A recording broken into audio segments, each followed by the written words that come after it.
کتابوں میں ایک واقعہ لکھا ہے، ایک دولت مند انسان تھا، اس نے ایک بہت خوبصورت لڑکی سے شادی کی، محل نما مکان تھا، کھانا کھا رہا تھا بیوی کے ساتھ بیٹھا ہوا، دروازے پہ کسی فقیر نے آواز لگائی۔ اس کی بیوی نیک عورت تھی، اس کی عادت تھی کہ دروازے پہ جب بھی کوئی فقیر مانگنے آتا وہ اس کو ضرور کچھ نہ کچھ دیتی تھی۔ تو جب اس نے صدا لگائی تو بیوی نے پوچھا کہ آپ اجازت دیں تو میں ایک روٹی فقیر کو دے آتی ہوں۔ کہا ٹھیک ہے۔ اب وہ دینے گئی تو 1 منٹ 2 منٹ لگ ہی جاتے ہیں۔ پھر جب واپس آئی تو اس کا موڈ بڑا اپ سیٹ تھا، برسنا شروع کر دیا، یہ لوگ کمینے اور ذلیل ہوتے ہیں، مانگنے آ جاتے ہیں، کام نہیں کرتے، کماتے نہیں، فلاں نہیں کرتے۔ اس نے تو جنرلی فقیروں کے اوپر برسنا شروع کر دیا۔ اب کچھ ہوتے معذور ہیں، مجبور ہیں، ہر ایک کے حالات ایک جیسے تو نہیں ہوتے، لیکن اس کی تکبر کی یہ باتیں اللہ رب العزت کو ناپسند آ گئی۔ ہوا کیا کہ کچھ عرصے بعد کاروبار کے اندر نقصان ہونا شروع ہو گیا، جو کچھ ریسورسز تھے نا، ریزرو، وہ سب ڈپلیٹ ہو گئے، ختم، حتیٰ کہ ایک وقت آیا کہ مکان بھی بیچنا پڑ گیا۔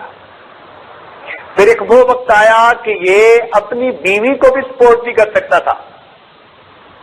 بیوی کو بھی کہا کہ میری طرف سے طلاق ہے، تو اپنے ماں باپ کے گھر جا کر۔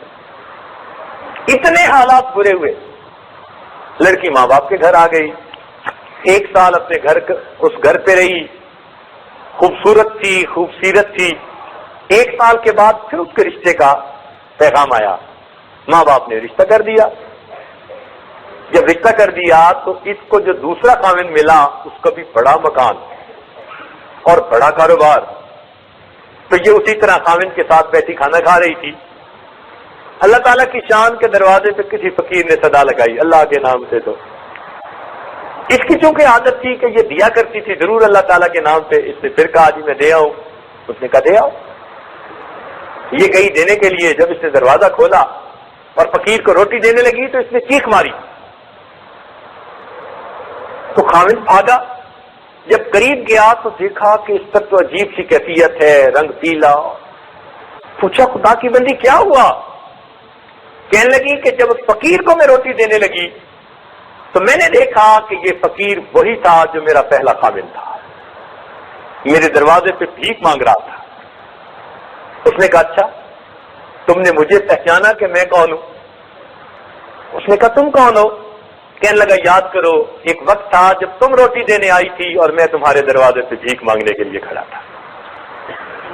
اللہ رب العزت نے اس کے تکبر کے بول کے بدلے اس کا محل، اس کی بیوی، اس کی ساری کچھ اس کے فقیر کو دے دیا، اور وہ بندہ جو تکبر کی باتیں کرتا تھا اس کو فقیر بنا کر اس کے دروازے پر کھڑا کر دیا۔ تو ہم اپنی اوقات نہ بھولیں، سمجھے؟ کسی کو تانا نہ دیں، کسی کو آر نہ دلائیں۔